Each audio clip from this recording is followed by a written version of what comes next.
What's up, everyone? Thomas here with For Real, and we are wrapping up one of my favorite film festivals to attend, the Vancouver International Film Festival. Once again, I have some friends on the line to help with that, and I cannot wait for us to discuss our festival experience this year. First up on the line, we have our consumer of classic film and connoisseur of Canadian film. Our boy representing East Van is For Real writer Taylor Beaumont. What's up, Thomas? Happy to be here, but I am a little upset that I've been misled. I thought this was the Michael Myers chat. I thought we were talking Halloween here. So I'm going to have to pivot. Don't even get me started. Yeah. That's funny. Also on the line, we have our fellow from New West, the fan of all things film with the spirit of a rock star, the For Real writer, Todd Pengelly. New intro. Yeah. Good morning. Happy to be here. Good VIFF. Yeah, throwing you all off with this new intro situation. And finally, on the south side of the U.S.-Canadian border here, he's a frequent flyer and For Real content from Drinking the Movies in Seattle. It's Taylor Baker. What's up? Thanks for the fantastic intro for me and everybody else. I don't think any of us can do anything to make you feel as cool as we do. So sucks to be Thomas today. I make myself feel cool all the time, so I think that I've got that covered. Now we feel a little bit as cool as you do. Yes, there you go. He's got the banner in the background. I do. I have the banner in the background. I meant to get some photos of that during VIFF, but yeah, just wasn't able to make time for it. Too busy writing content and watching movies. That's one way of saying we hiked 30 minutes one direction before you remembered. Yeah. You were there for that, weren't you? Oh yeah, and boys, I had shin splints on Sunday from all that walking. I tell you what, it took me a good hour to go, did I break my legs? And then I remembered that shin splints are even a thing. It's been so long since I had them. I am so sorry that I did not realize that International Village was so far from the VIFF Center. It's a bit of a hike, yeah.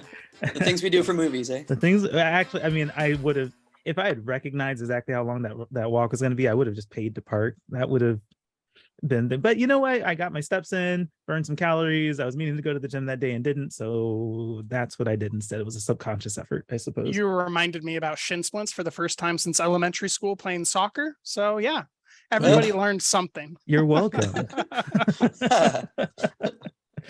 Very cool. Let's talk about our VIFF experience real quick. Todd, let's start with you. And like, what was a highlight? What was a highlight from VIFF? What was the thing you did that was like the cool part of being a part of VIFF this year? Let's see. The cool part. I really enjoyed the Q&As this year more than I have in past years. I also think that part of it was just like the films I selected had better Q&As than they did last year, even though I did see some good ones last year. But I was just really appreciated the Q&As. There was some good one for Bones of Crows, which I saw with Taylor, that had a really nice Q&A.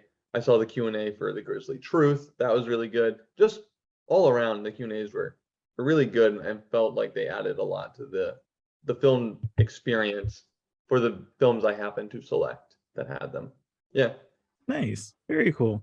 Baker, I'm sure your favorite part was driving back and forth to the festival. That right? was my absolute favorite part. Boy, my favorite part of the film festival that was not a film in and of itself. I'd have to say Beaumont dragging me to that Michael Abels composer night thing, or the experience of being in that crowded room with you, Thomas, as The Grizzly Truth happens and all those NBA players come out and all these people that whole room loves just erupts into cheers. That was also a pretty cool moment. Yeah, I'm gonna talk a little bit more about that too, because that was really awesome. I suspected. I was like, I feel like I was part of two of your guys' favorites. Yeah. So I'll just mention them again and let you talk about them in greater nuance.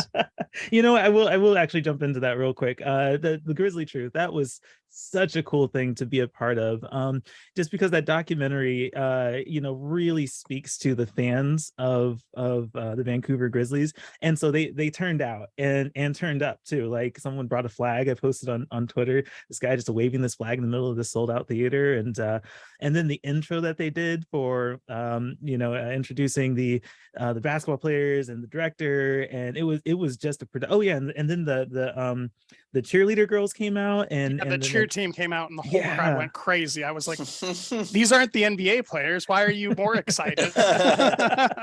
It is insane, the energy level in that theater. And honestly, like that, it's just so cool. I mean, this is, again, the benefit of being at in-person festivals. You don't get that virtually. And it was just so awesome to be a part of that energy, to be a part of that moment. I personally wasn't a part of the Grizzlies history, but now I feel like I am. And because I was a part of this movie, so and being at that world premiere, so yeah, that would be mine. So, all right, Beaumont, what was yours? What was your favorite part?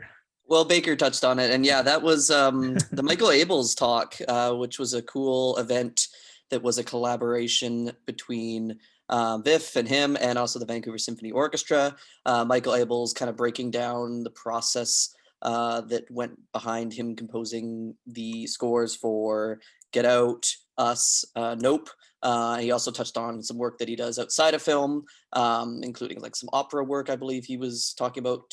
And then he also composed for some documentaries and so forth. But yeah, it was just a really cool event that gave us a peek behind his process and his inspirations, and kind of shed new light on those scores that I now really want to go back and revisit. I kind of want to go back and revisit Peele's films in general now, because I have I think a greater appreciation for them. But yeah, cool event with lots of people turned out, great performances from the orchestra musicians, and just a cool way to put a different perspective on film, something that sometimes gets overlooked, of course, the score, and take that in. So that was really cool.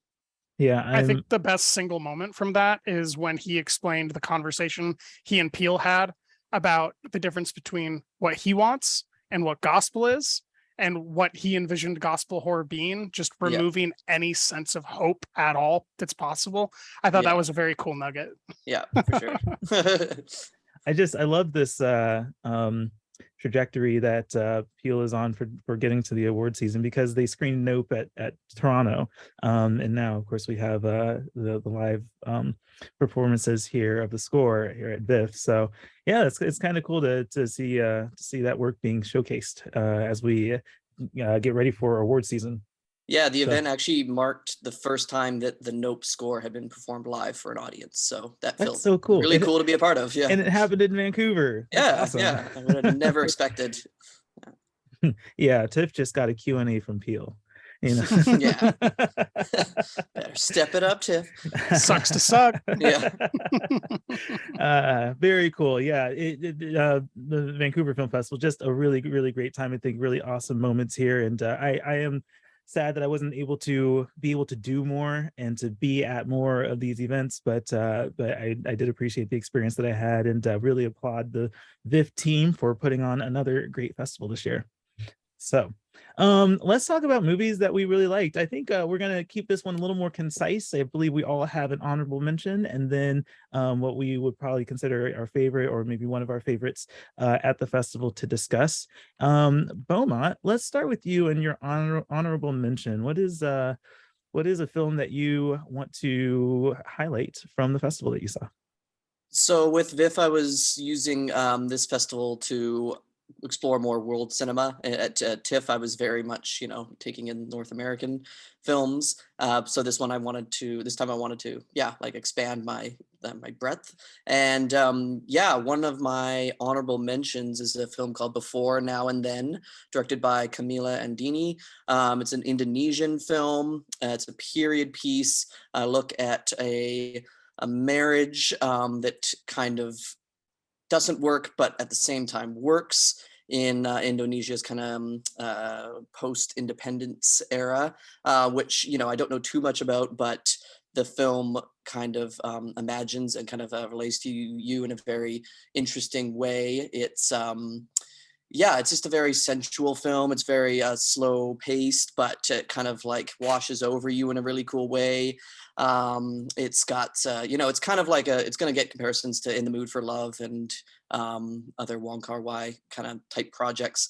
But it's also kind of reminiscent of, films like Tropical Malady and films like that. So it's really it's a really cool mix of influences, and yeah, just a kind of a gorgeous little period drama that I really want to revisit again because I feel like there were a lot of details I missed out on, but I would recommend highly because I think it scooted under the radar for a lot of people, and I think it deserves some interest.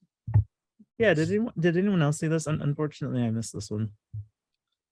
I didn't. I think Beaumont saw it at the final showing, and then he told me about it, and I was like, "Oh, that sounds dope." And then I couldn't get a screener, and I found out that one of the actresses won the award for Best Actress at Cannes, and so I really would love to catch up with it. I'm very intrigued. Cool. Yeah, no, didn't see it. Only I. Yeah. So. Thank you, Beaumont, for the discussion ends there, but spotlighting one that we have. But no, check it out. I really enjoyed it. Yeah, just some gorgeous work that I think it deserves attention for sure. Yeah, it actually, yeah, very cool. I have to keep an eye out for when I can watch that one. Let's go to Baker. What's your honorable mention? My honorable mention is also my number 2 film of the festival. And it's a film that you don't like because I would imagine of all the reasons that I do like it. And that is Christian Mungiu's RMN, which stands for Nuclear Magnetic Resonance in Romanian, which is the primary language that the film is shot in. This is a very sprawling like snapshot that's really focused on realism, but intently develops itself as a fable. It begins with a young boy in the woods seeing something. The audience never really knows what he sees, no matter, a spoiler. You're going to keep waiting. You're never going to find out what he actually saw in those woods. He runs away. The film begins. We see a man who's an immigrant to Germany working in a slaughterhouse for sheep. One thing leads to another. He gets called a lazy gypsy because he's an immigrant. He headbutts his foreman and he's on the run from the law. Ends up back in his hometown where his son, the boy at the beginning, no longer speaks. And the rest of the film is about that sense of xenophobia that made him headbutt when he was an immigrant, his boss, but now he's part of perpetrating in his home village. And it's a story of man against nature, but man against himself, and trying to do the right thing, trying to use all the resources available, but having people's xenophobia or their traits of negativity ruin that and ruin it for everyone. It's a very, very, I think, nuanced film, but it is dry if you want entertainment value. You're watching, a 17-minute scene of a town hall meeting where everybody's debating whether or not they should send people home, and they can't agree on who these people are, where they're from, or what religion they have, because they just hate them so much for being outsiders. And they don't want them touching their bread with their foreign hands because there could be viruses that they're passing on. It's just absolute xenophobia depicted in a very real way that is, I think, a beautiful and sincere fable that really communicates some of the errors of human nature with great compassion. And Beaumont was in the car with me when I had a near religious experience figuring out what the beginning versus the end of the film means. And I talked about that a little bit with Thomas, but I won't get into it here, but it involves being a sheep or being a bear. But Thomas, why don't you tell everybody why I'm wrong and it's the worst film you've ever seen in your whole life? I wouldn't go that far. Actually, that town hall scene you mentioned was my favorite part of the film. I perked up at that scene. How anyone who knows me knows how much I like my one takes. Okay. And it's not even a complicated one take. Yes, exactly. Hey, maybe that'll be my part of the intro next time. Yeah, no, I just couldn't vibe with it. I did really appreciate what it had to say about the xenophobia and like following that narrative. But I think everything with the main character and the family drama and the pace of the film, it just wasn't for me. So I saw this one at Toronto. It was one of the first films I watched when I was in Toronto. And yeah, I couldn't really vibe with it. Which I'm glad that you did, Baker. And I don't know. Well, I wouldn't even say that. I don't think that Christian Mungiu is a vibe director. I think I he's don't even very know. much like he creates a piece and you either respond to it or you don't. Yeah, and I didn't. I liked components of it. And that one take town hall scene was definitely like the highlight of the film. There was just like a part of me that just wanted that conversation to continue, and we sit in that discomfort of people in their uninformed worldview for a little bit longer. Yeah, that's the right word for the whole movie. Discomfort. Why would you enjoy being discomfortable? There are movies I because I'm weird, okay.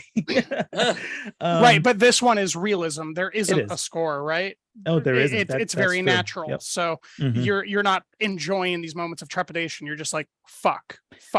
How fucked is this about to be? Fuck. You're right. I mean, you're right. Everything you're saying is right. Like, I'm not even going to debate with any of that. Like, it's true. It wasn't my speed. And so and there's a Chekhov's gun the whole runtime. So you're like, when's the foot gonna drop? And unlike the sun, it's a great Chekhov's gun. Todd will love that pull. Todd and Beaumont, did you guys watch this one? I don't remember. I missed this. No, you swayed me off of it. Sorry. All good. All good. Well, it's actually your turn, Todd. We need to hear you speak now. Yeah, so a movie that really was my speed was I Like Movies. No, you don't, liar. Yeah, I hate movies. We know you like movies. Yeah.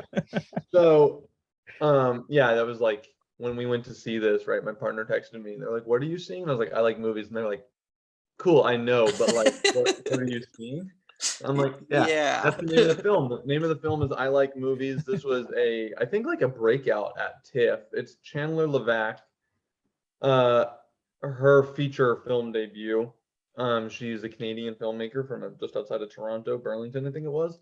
Canadian critic as well, Canadian film critic. Yeah, and a Canadian critic as well.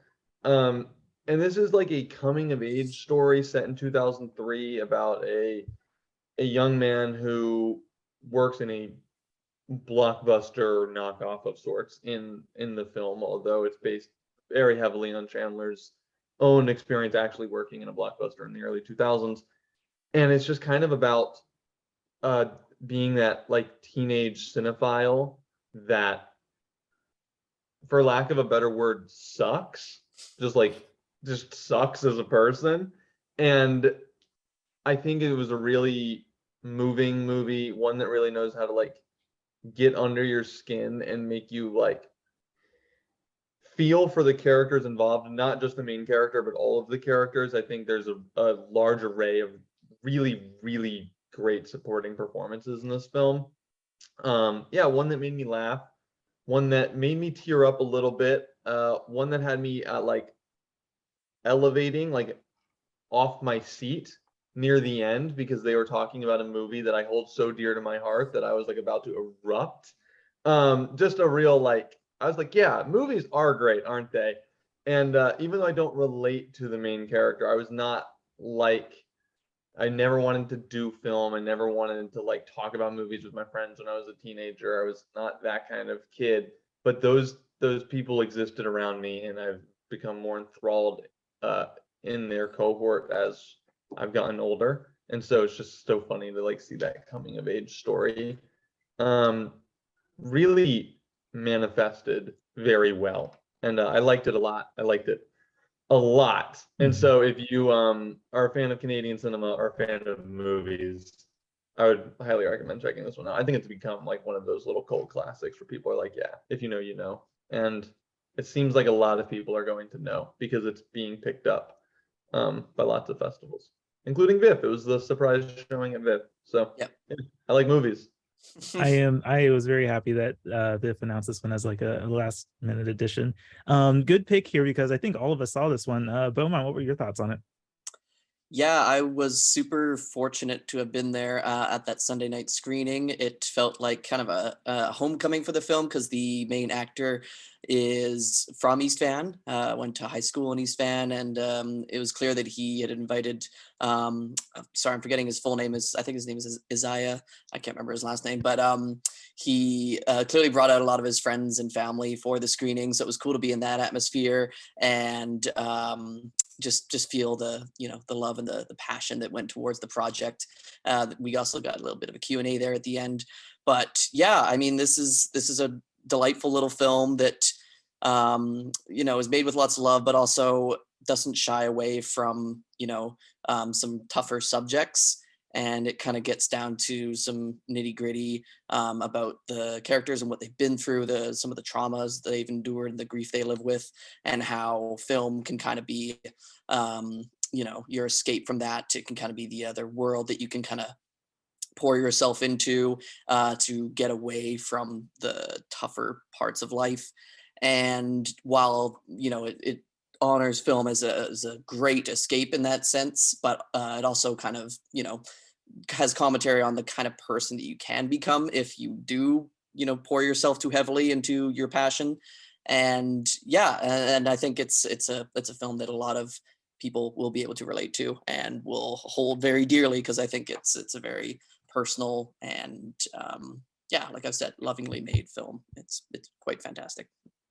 Yeah, good summary there. Baker, you saw this one, but you caught the screening the day before ours. What was your thoughts and your experience with this one? I did. It sounds like you guys had more friends and family. I had like all of his teachers or something in the crowd. Oh, So that was that's pretty cool. They were also present, which was nice. Yeah, I think that my number one detractor from this film is it opens really strong with a homemade film, and they forget to go back to the homemade films, because that's what sold me and brought me into the world. But if they would have continued to show those at some level, I think I would have responded more strongly than I did. I think you guys liked it a fair amount more than I did. I'm still positive on it, but I didn't love I Like Movies. I did like it though. And then Todd had brought up the fantastic supporting performances. I think in particular, Ramina de Ujo, which Beaumont just referenced, some of the trauma that her character represents as Elena is she really steals the show. Like Isaiah definitely keeps the film together, and the film is about him, but by doing that, they also give her such room to breathe and bring life to this character and this sincerity of grief that I think it's probably one of my favorite supporting performances at the festival and of this year. Yeah, I think all that makes sense as well. I definitely agree with a lot of that. I was very much on board with this film, and there was actually a point where I started like falling off, because I'm very much a person about character development, and so getting towards the climactic, I guess I'm not going to spoil anything, but there was a point where I'm like, is he being punished enough for being as big of a dick as he is? Because he really is not I mean, there's something that's likable about him, even though he's just not a good person in general. But I think that the ending really does a good job wrapping up his story, and I did with the finale, I did like actually like really connect with ultimately where this character ends up. I think the other thing I had to realize is this was my third movie at VIFF about a failing friendship, because I watched Banshees, I watched Close, and then this one also, him and his best friend end up falling out because he's such a big dick, but I guess that's like the theme of my VIFF experience here. Guys, don't hate me and stop being my friend. I don't know if this is like the universe. We had different experiences, because most of my movies definitely involved suicide, and I don't dislike you enough to cut my fingers off or kill myself. So. Okay, great. That's good to know. To really dislike a person to cut your fingers off. I can't stress this enough. It's like, do you know I need these? Yes, especially. However, throwing them at the door with that with that fantastic thud. It just The thud that was- might be worth it. The Man. thud, I'm like, is this not just an automatic in for like the Oscars sound editing? Sound Just editing, absolutely. that 5-second clip. Wait, what Yeah. movie are you referencing? We're The on Banshees of Inisherin. Banshees. Ah, damn it! I knew it. I'm out of the loop on this. You gotta man. watch Because the there's- Banshees of Inisherin right into EO. That's the right way to do it. I Yes, swear to the- God, the you'll be movie- like, he's back. Oh, no. That's the Well, only it's way. It's funny because there's another movie at VIFF, another Canadian film that does feature finger. I won't say which because it's maybe a bit of a spoiler, but it does feature fingers getting cut off. Also, It's So other I was like, cannibals. I'm calling it. No, it's It's actually got the word cannibals. Cannibals. it's actually Finger not. But food. that's so I thought you were talking about that one for a second. I was like, what? And then Uh-huh. yeah. Anyways. Oh, interesting. Okay, well now we have to seek out another film where people cut off their fingers. Anyway, I'm sure we could have a whole conversation about Banshees. I won't do so here because I did not like Banshees, unfortunately. There's a hot take. Change topic. Change topic. It's fine. Sure, but anyway, I like movies. It's very enjoyable. It's a feel good film. And honestly, I was there was this kid that I was talking to before the movies. This 15-year-old who's just now getting into movies, and it was I followed him on Letterboxd and saw his review, and he mentioned that it's a good enough film, but because he's outside of that era, it didn't really connect with him. So I don't know. Maybe that's kind of a disclaimer, I suppose. This definitely speaks to those people who do have those blockbuster experiences and who are part of that era of home rental from video rental stores and really early. Thomas, do you mean old people? No, stop. Don't say that. I'm trying to avoid that terminology. But people like us, all of us. Okay, so we're all in that category. Yeah, old people. Oh boy, yes. Speak for yes. yourself. So I guess that's my only disclaimer, is that it is very it does speak very prominently to a particular audience, and I don't know if any Gen Zs might be seeking this film out, but just a word of warning. But anyway, I like movies still. Me too. Ooh-wee. Sure do like them. I heard yes. I guess that leads to me, and What movie do you want to honorably mention, Thomas? Yes, thank you for that segue. My honorable mention here is Brother from director Clement Virgo, which debuted at TIFF, and I sadly did not see it there, but I'm happy that VIFF picked it up so I could watch it here. The description says, set against the backdrop of suburban Scarsborough, Brother follows some siblings, Michael and Francis, as they strive to justify the sacrifices of their devoting mother and realize their own ambitions. For Francis, that's his career in hip hop. For Michael, it's his love for Aisha. However, fate has other plans for this pair and all those they hold dear. This movie, it hit me so much harder than I was expecting it to, and I think that there's just so many components and aspects of this movie that are so well done. From the very opening of the film, it is so clear how beautiful this film is going to be visually. Like some of the cinematography is so crystal clear, it's almost unreal, which was such a cool thing to see and experience. Sound editing as well, again in that opening sequence with the power lines and the sound design that's done with the power lines is awesome. So technically, I liked so much about this movie, but also narratively, it's a really powerful story. I think as an American, I think about racism specifically within America, and I don't think we ever realize that that's an issue in a lot of places. And this movie really does tackle that topic of racism in Toronto and the effects of that for minorities living there.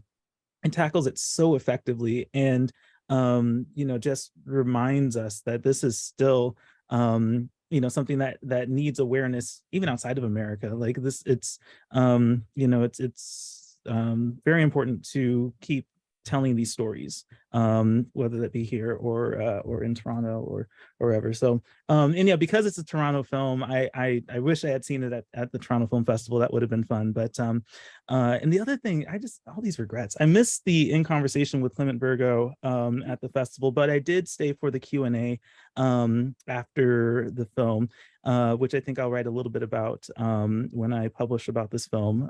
So it was really fun to hear him talk about making the film, and the author of the book, his name is David Shariandi, was also there, part of the Q&A, and so that was a cool experience to witness.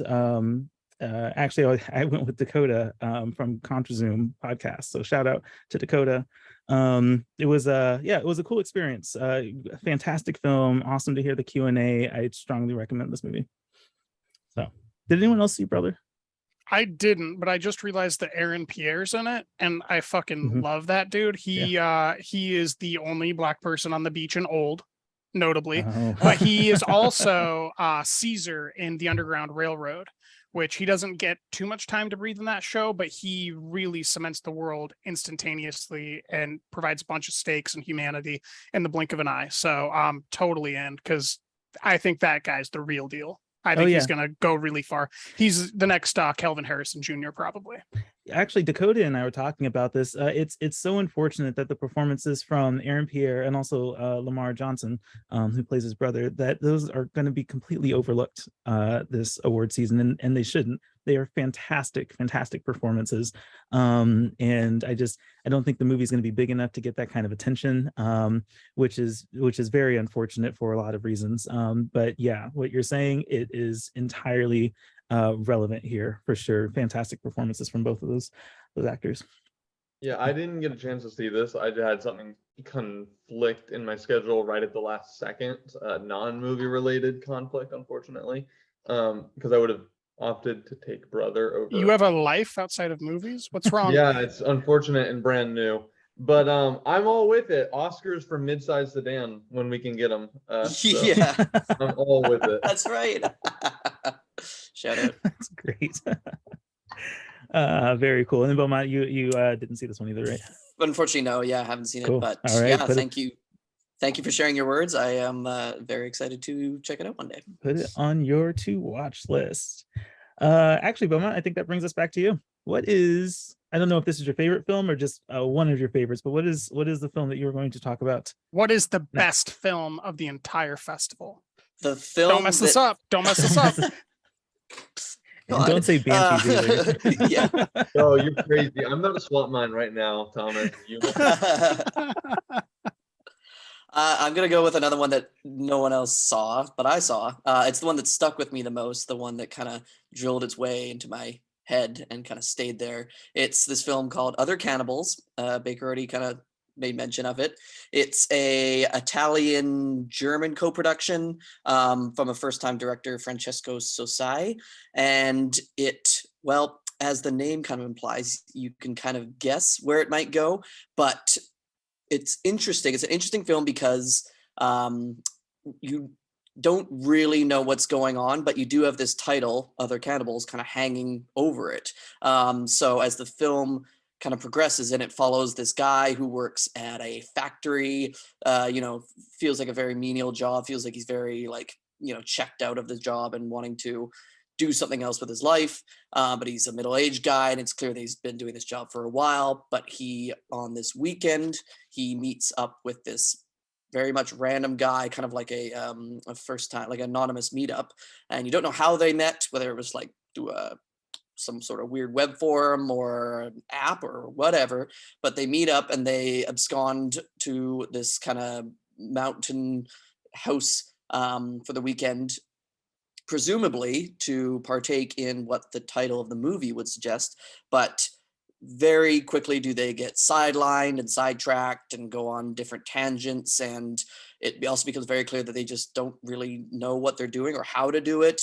And yeah, so it's a very dark film. It's shot in black and white, very monochromatic photography.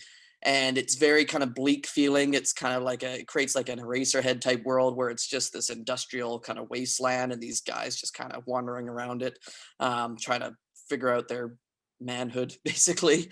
And yeah, but it was described as a murky comedy by someone in a review, and I kind of like that because it does get at some kind of humorous moments, but it feels very icky and gross because of like what the implication is hanging in the background. And it's this way it's shot is really interesting as well. It kind of it switches between like very fast-paced handheld fast edited kind of handheld camera work, kind of feels like a Safdie brothers movie at certain times.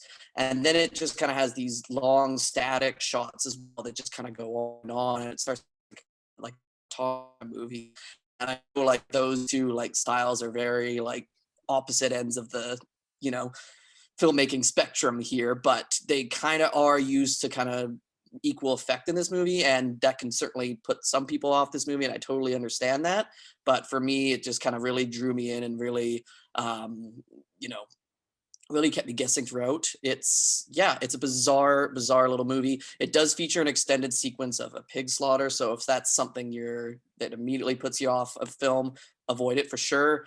But if you can kind of get over that and kind of see what this filmmaker's doing, or try to figure out what this filmmaker's doing, it's a wild ride. It's very maudlin and bizarre, and oddly humorous and kind of touching in weird parts as well. I know that's kind of a weird word to throw out with a movie with the cannibal label on it, but it doesn't go where you might expect, and I was guessing throughout very consistently. So that's why I really enjoyed it. That's why it stuck with me, and why I will probably revisit it down the road. And I'm furthermore also excited to see what this director, Francesco Sosai, does next, because he's hopefully gets a bigger budget to work with next time. But yeah, this was a weird one, but I like weird. Was it a feature directorial debut? Yeah. Yes. Yeah. Cool. I only have one question, Omar. Was it finger looking good? I can't say, but it was. I think you're in luck, Taylor, because from what I've heard, that's not the only romantic cannibalist movie from an Italian filmmaker that's that's right. So. Wait, what's the other one? Luca Guadagnino has 2 minutes to respond. Yeah. Lucas Guadagnino's Bones and All? Yep. Yeah. Bones and All. Yeah, big year for cannibal films. Big year for Taylors. Big year for Taylors. Big year for Taylor. That's funny.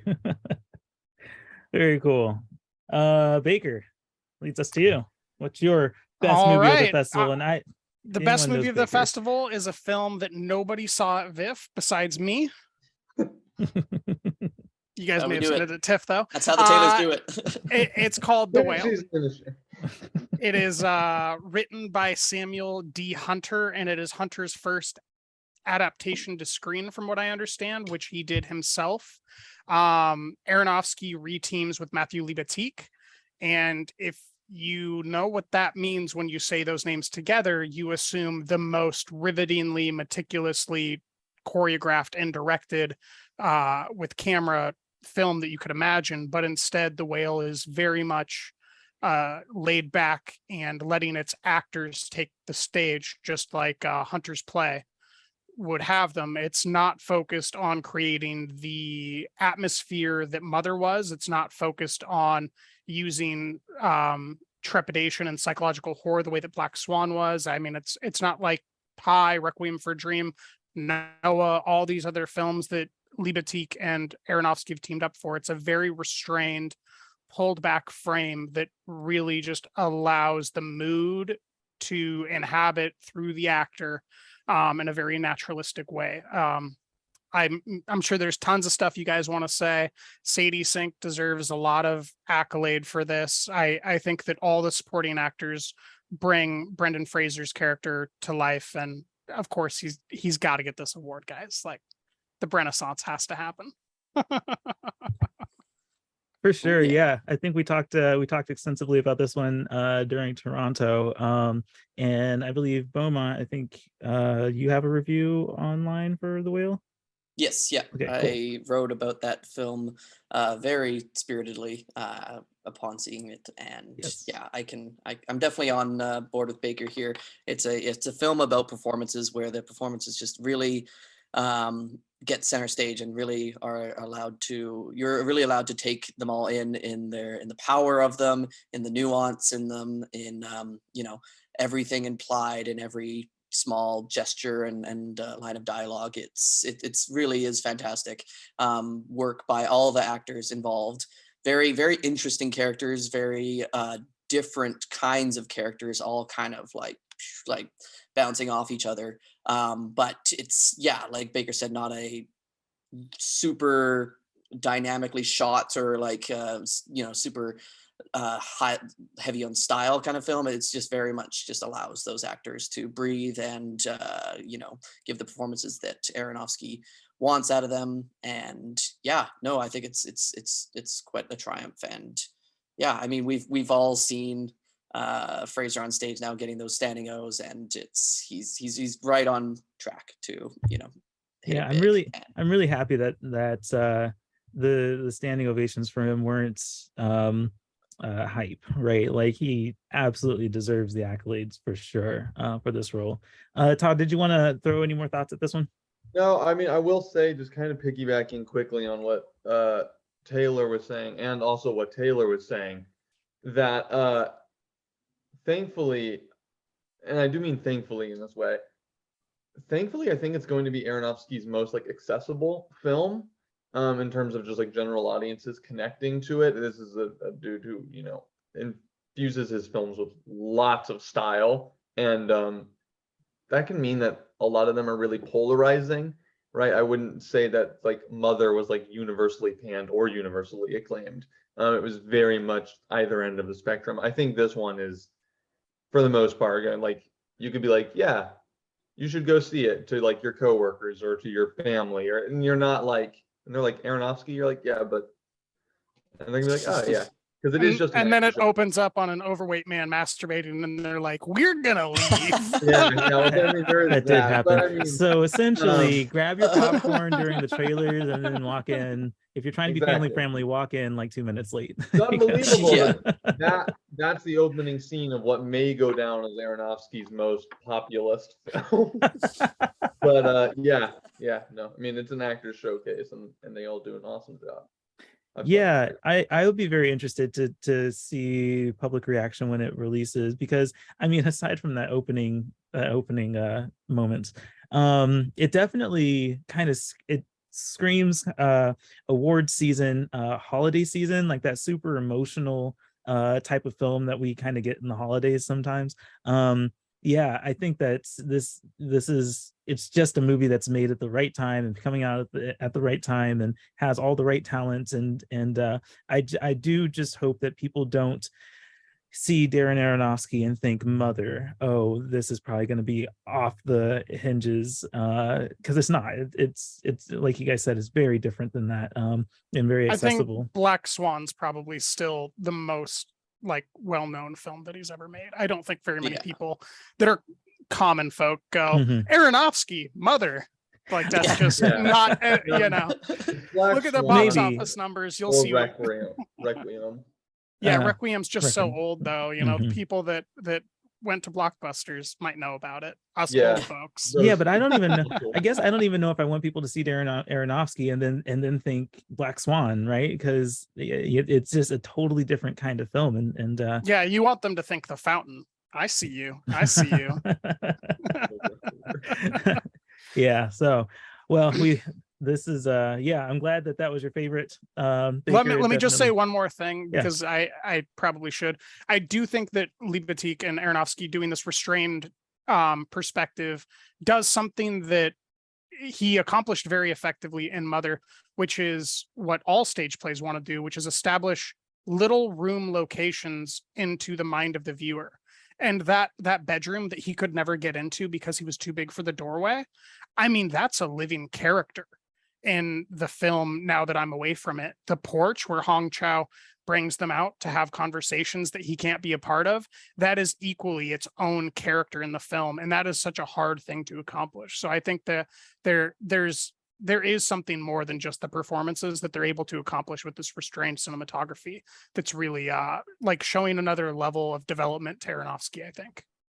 Yeah, absolutely. Yeah, and shout out Hong Chow. She's Yeah. cool. Yeah. Yeah. For sure. She's having a good year. Yep. Yeah, she is. Todd, what's your favorite film of the festival? So kind of speaking of Hong Chow, I'm gonna get back to her in a second. My favorite film of this festival, was one that I thought I was gonna be alone on, and then Thomas like swooped in the last minute, like last 24 hours, was like, you know, what movie's really good, and I'm like, I know what movie's really good, and that's Rice Boy Sleeps. This won the Platform Award, I believe, at TIFF. I could be wrong on the award. I think it was the Platform Award. It is Anthony Shim's second feature, but it's one of those second features that could just repivot as like their first feature because it's so, from what I've heard, I haven't seen his first feature, but it's so stylistically different and just such a I got a new term for you. It's called sophomore debut. Yeah, sophomore debut. I like it. Exactly.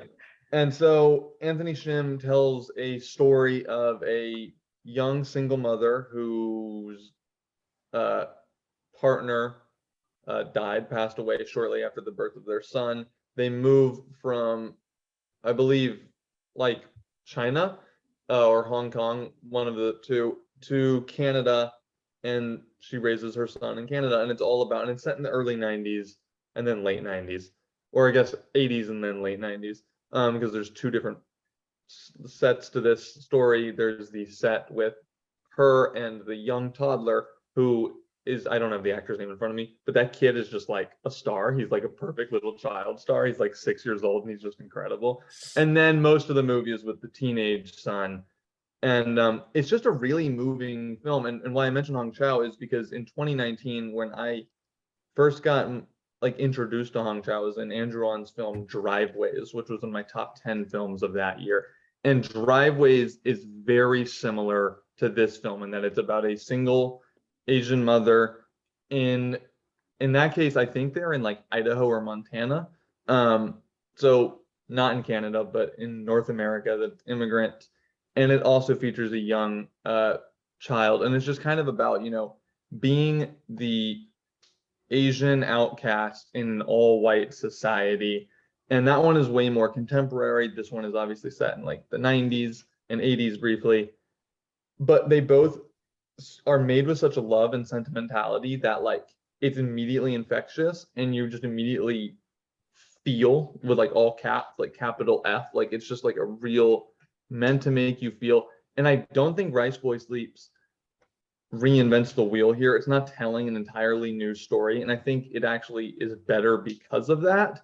It's not trying to surprise you. It's really just trying to infuse you with what it is to come from that family, to have dealt with their struggles, to deal with that generational trauma, which we see as it goes back, flashes either back in time or present day to China. And also with like, just like the general, like when you live paycheck to paycheck, but you also are like, have all of these things happening when you get bullied at school, or you get a bad medical diagnosis, or your car breaks down, or you lose a job, you know, whatever the case may be. It's just kind of like those everyday struggles are really presented in a way that is very touching and reminds you that like people are people. I was just really blown away by Rice Boy Sleeps. It came out of absolutely nowhere for me, and it was like one of the first films I watched at VIFF, and I was like, oh, we're doing this festival, just like tears and emotion. And I was really wowed by it. And I think if I, you know, hadn't gone to TIFF, I would have filled up my time seeing the bigger movies that played at VIFF, that also played in Toronto. But because I went to TIFF, I was able to also catch, ironically, a TIFF award winner anyway. That is, but I think is really small. And I hope that when it comes out, people seek it out because it's a really special film. And I know Thomas saw it, so I'll give him some runway here to talk about it. Yeah, this movie, after it won the award at TIFF, it was the platform prize at TIFF. It became a really high priority for me at VIFF, but apparently not high enough of a priority to see in theaters.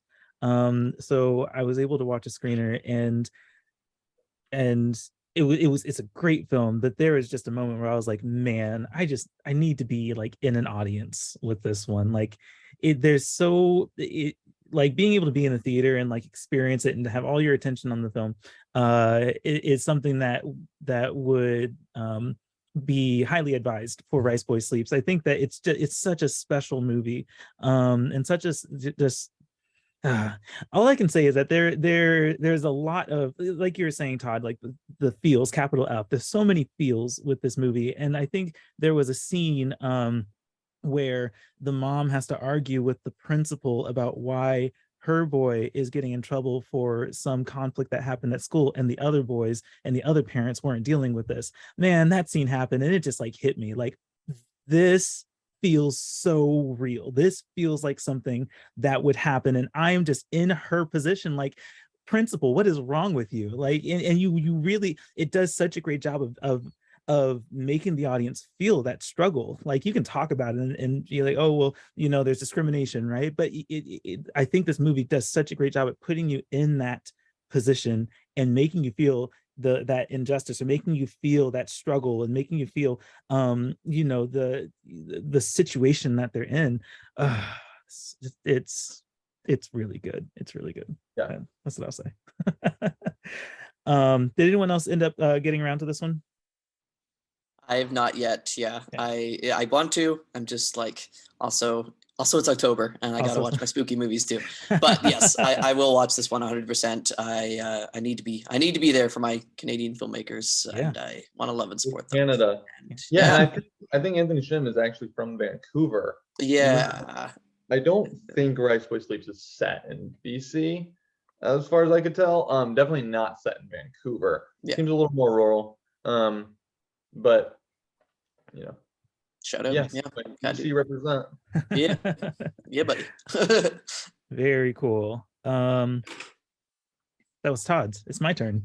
Thomas, what is your favorite film and the best film of the Vancouver International Film Festival? You can't be wrong, so don't mess this up. Can't be wrong. It has to be better than everything we've talked about thus far. I guess only one other person can either accept or reject this answer, because I don't think Todd, you or Wilmot got around to it. But my favorite film of the festival was Close. You were so close to getting the right answer. Was I? I see what you did there.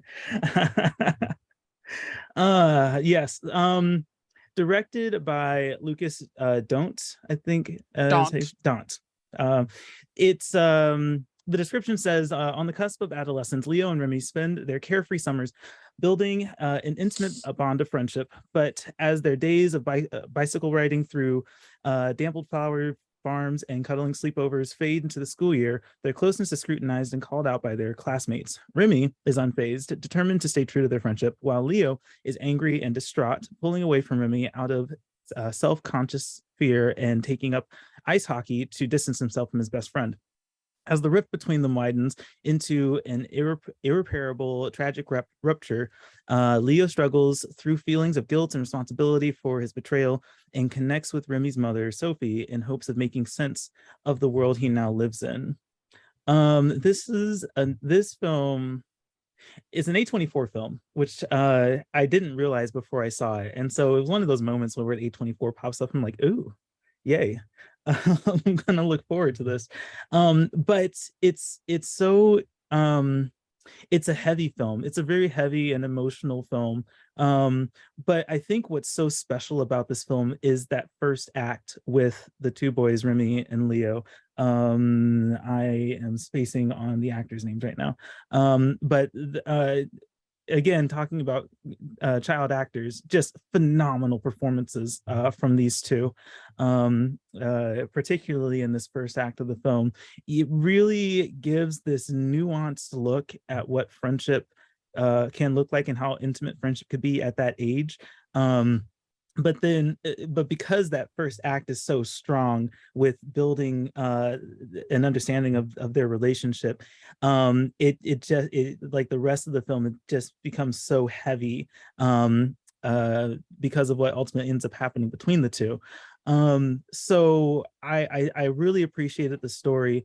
What's interesting, because again, I went into this film kind of blind. I knew very little about it or about the talent behind it, but it looks like Lucas collaborated with a lot of the same talent that he made his feature directorial debut with, which was Girl. So he has Frank Vander Eden as cinematographer again. Alien, sorry, not Alien, Alain. I can't pronounce these names, but anyway, similar people, the same people doing a lot of the same work on this film as Girl. And it makes me want to go back and watch Girl, because so much of these components of the film just really came together, especially the score. I was particularly attracted to the score of this film from composer Valentin Hajjaj. They weave a little bit of that into like the school symphony that they have, and so there's a couple of scenes where they're in this like school symphony concert, and it just sets this really awesome and powerful mood or feeling, and sometimes even I don't know if I want to say unease, but like discomfort of what this character is feeling when Leo is experiencing these concerts. So anyway, I don't know how to like really break down exactly how much this movie affected me, and especially with not having a whole lot of expectations going into it, but it is a very emotional film. It has fantastic performances, and I just really was really drawn to this movie and its depiction of male relationships and the intimacy that can be there, but also the social pressure that comes when that male intimacy goes against social norms. So yeah, Baker, you saw it with me. What did you think? I did. I like it quite a bit. This is the counterfactual to Rice Boy Sleep's sophomore debut. This is definitely a sophomore follow-up, building on the success of Girl already. Daunt is a very avid and engaging filmmaker. He almost makes you forget that you're looking through the camera and you're caught up in the intimacy of the moments that he's capturing, and it really feels like the bittersweet summer of like prepubescence into pubescence, and you lose something innocent and you gain, the harshness of life throughout this runtime. And there's memorable scenes that involve running in the woods having a hysterics breakdown, or running through the garden in the late afternoon as these flowers are blossoming. It's so divergent, and it has so many different pieces to it, but it's all brought together by this young performer who's incredibly talented. I don't remember his name, but it's definitely one of the best films I've seen of the entire year, not just of the festival. And I think it really cements Daunt as a humanist filmmaker that can communicate these ideas of complexity, of loss, longing, desire for intimacy, regret, behaving in a way that you isn't even emotionally good for you because it's popular. Like, he just details all these little things so meticulously. I will be interested to see if he ever breaks out and gets away from early life into adulthood, because Girls obviously also focused on a teenager or a young person. So yeah, I'm interested to see what other portraits he can conjure, but this is definitely one of the most affecting human portraits I've seen on cinema all year. Yeah, strongly recommend. That was my favorite of the festival. So cool. Well done, guys. Any final thoughts on VIFF? Wrap this up? I think that the Belgium actors, the young children from Belgium this year, we just talked about them in Close. They were also in Tori and Lakita, are fantastic. Oh yeah. And I will say that the thing that was the funniest is going from Tori and Lakita's child actors into The Sun, into Close's child actors. It just really cements how bad the child actor in The Sun is. He's really well, teen actor, but yeah. bad. He's really bad. Just terrible. Yeah, very one note throughout. And no offense to him. That's the whole thing. But dude, constructive You're young enough feedback. to pick a new career. It's not too late. I have not seen The Sun. I'm the one that has not seen that one yet. I traded The Sun You out. still cannot see it. Oh, can I not? You're lucky. Yeah, That's something that Todd and I can never do. That is true. No, I can't remember if I said in our TIFF wrap up, but I very strategically switched up The Sun for Raymond and Ray, and that And you had a great time. decision. I had a great time. Yeah, it goes on Apple TV at some point. Raymond and Ray, I think in the next month or so. Anyway, bringing VIFF to a close here. Thank you, gentlemen, for joining me in this conversation and talking about your favorite VIFF experiences and VIFF films. Let's go ahead and wrap up with some plugs. Baker, where can people find you and your VIFF content? drinkingthemovies.com for everything, and there's a search bar if you want to find something special. Very cool. Todd, what do you have going on? Where can people find you? I have no special search bars, but you can find me on all social media at Todd_complex. You can also find my writing at This Is For Real, and that's me. Yep. Beaumont, how about you? I'm at Best Real with 2 T's, REAL, and my writing's on thisisforreal.com. The smoke is finally starting to clear on kind of fest season. So once we've wrapped up VIFF, I'm looking forward to spooky movies and just catching up on some viewing that I haven't gotten to this year, and doing some writing on films that I just haven't gotten around to yet this year because it's been a very busy run of festivals. So yeah, so I'm looking forward to this kind of this portion of things, but lots to come. Very cool. Where can people find you, Thomas? Well, I actually am not done with my film festival run yet. I will be covering the... He can't be stopped. He can't keep getting away with this. I will be covering the Tasphere South Asian Film Festival in Seattle, which is in November. So there will be content, interviews, reviews coming out for that festival, which I'm excited to cover. You can find that content, VIFF content, TIFF content, all of our content at thisisforreal.com. All of our social media is also on there as well. If you want to connect with us on social media, you can find me personally on Twitter, Instagram, Letterboxd, LinkedIn, all the things, at TikTok. I do have a TikTok for some reason. Don't know why. At Being TSJ. And that's it. So once again, gents, thank you so much for joining me in this conversation and for this wonderful film festival stretch that we did here. I do hope you guys get to spend a few weeks chilling. Sorry, y'all froze. Let me go ahead and wrap up. My computer is saying to shut up, Thomas. For everyone out there watching, until next time, keep it for real.